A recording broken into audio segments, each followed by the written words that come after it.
ಧಾರ್ಮಿಕ ಮಾಹಿತಿ Kannada YouTube channel ವತಿಯಿಂದ ವೀಕ್ಷಕರಿಗೆಲ್ಲರಿಗೂ ಸಹ 2026ನೇ ಇಸ್ವಿಯ ಶುಭಾಶಯಗಳು. ಸ್ನೇಹಿತರೆ, ಇವತ್ತು ನಾನು ಜನವರಿ ತಿಂಗಳಲ್ಲಿ ಮೇಷರಾಶಿಯ ಒಂದು ರಾಶಿ ಭವಿಷ್ಯ ಹೇಗಿದೆ ಅನ್ನೋದ್ರ ಬಗ್ಗೆ ಮಾಹಿತಿ ಕೊಡ್ತಾ ಇದ್ದೀನಿ. ದಯವಿಟ್ಟು ಎಲ್ಲರೂ ಈ ವಿಡಿಯೋನ ಸಂಪೂರ್ಣವಾಗಿ ನೋಡಿ ಸಪೋರ್ಟ್ ಮಾಡಿ ನನಗೆ. ಮೊದಲದಾಗಿ ಮೇಷರಾಶಿಯಲ್ಲಿ 2026 ಜನವರಿ ತಿಂಗಳಲ್ಲಿ ಗೃಹಸ್ಥಿತಿ ಮುಖ್ಯವಾಗಿ ಏನು ಹೇಳ್ತಿದೆ ಅನ್ನೋದನ್ನ ನೋಡೋಣ. ಗುರು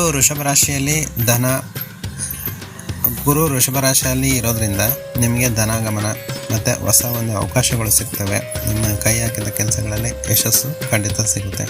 ಇನ್ನು ಶನಿ ಬಂದು ಕುಂಭರಾಶಿಯಲ್ಲಿ ಇರೋದ್ರಿಂದ ನೀವು ಕೆಲಸ ಮಾಡ್ತಿರ್ತಕ್ಕಂಥ ಪ್ರದೇಶದಲ್ಲಿ ಅಥವಾ ಸ್ಥಳದಲ್ಲಿ ನಿಮಗೆ ಹೆಚ್ಚಿನ ಒಂದು ಜವಾಬ್ದಾರಿ ಅಥವಾ ಓವರ್ ವರ್ಕ್ ಲೋಡು ಬರೋವಂಥ ಚಾನ್ಸಸ್ ಇದೆ.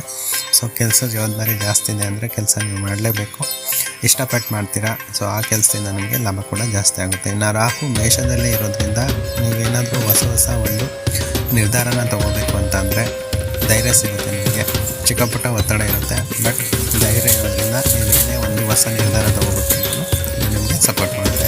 ಇನ್ನು ಕುಜ ಧನುರಾಶಿಯಲ್ಲಿರೋದ್ರಿಂದ ಪ್ರಯಾಣದ ಯೋಗ ಇರುತ್ತೆ. ಅದು ಕೆಲಸದ ಪ್ರಯುಕ್ತ ಆಗಿರ್ಬೋದು ಅಥವಾ ಪರ್ಸ್ನಲಿ ಆಗಿರ್ಬೋದು. ಒಟ್ಟು ಈ ಒಂದು ತಿಂಗಳಲ್ಲಿ ನೀವು ಪ್ರಯಾಣ ಮಾಡ್ತೀರಾ.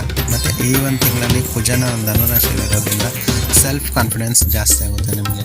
ಓಕೆ, ಸೊ ಈ ಜನವರಿ ತಿಂಗಳಲ್ಲಿ ಟೋಟಲಾಗಿ ಬಿಸ್ನೆಸ್ಸಲ್ಲಿ ಏನಿದೆ ಅನ್ನೋದನ್ನ ನೋಡಬೇಕು ಅಂತ ಅಂದರೆ ಉದ್ಯೋಗ ಮಾಡ್ತಿರೋರಿಗೆ ಅಥವಾ ಬಿಸ್ನೆಸ್ ಮಾಡ್ತಿರೋರಿಗೆ ಹೊಸ ಪ್ರಾಜೆಕ್ಟ್ನ ಶುರುವಾದಂಥ ಒಂದು ಸೂಚನೆ ಕೂಡ ನಿಮಗೆ ಸಿಗುತ್ತೆ.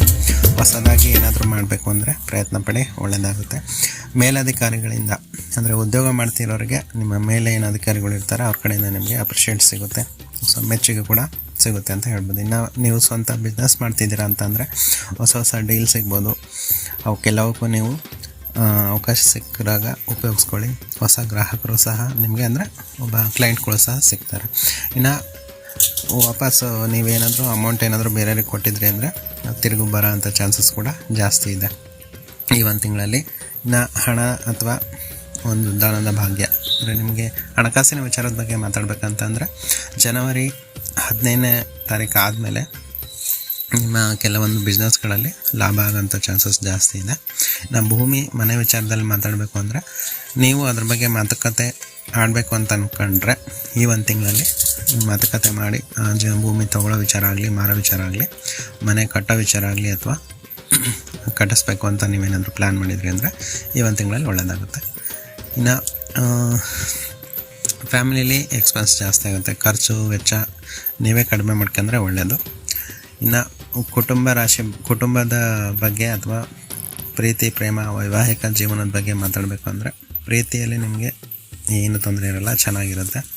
ದೂರದಲ್ಲಿ ಏನಾದರೂ ಇದ್ದೀರಾ, ನಿಮ್ಮ ಒಂದು ವೈಫ್ ಆಗಲಿ ಅಥವಾ ನೀವು ಇಷ್ಟಪಟ್ಟಿರೋ ವ್ಯಕ್ತಿ ನಿಮ್ಮಿಂದ ದೂರ ಇದ್ದಾರೆ ಅಂತಂದರೆ ಈ ಒಂದು ತಿಂಗಳಲ್ಲಿ ನಿಮ್ಮನ್ನು ಸಂಪರ್ಕಿಸೋಕ್ಕೆ ಅಂದರೆ ನಿಮ್ಮ ಜೊತೆ ಮಾತಾಡೋಕ್ಕೋಸ್ಕರ ಪ್ರಯತ್ನ ಅವರು ಮಾಡ್ತಾರೆ, ನೀವು ಮಾಡಿ, ಒಳ್ಳೆಯದಾಗುತ್ತೆ. ನೀವು ಮದುವೆಗೆ ಏನಾದರೂ ಯೋಚನೆ ಮಾಡ್ತಿದ್ದೀರಾ ಅಂತಂದರೆ ಈ ಮಂತ್ ಒಳ್ಳೆಯದಿದೆ, ನಿಮಗೆ ಪ್ರಯತ್ನ ಮಾಡಿ.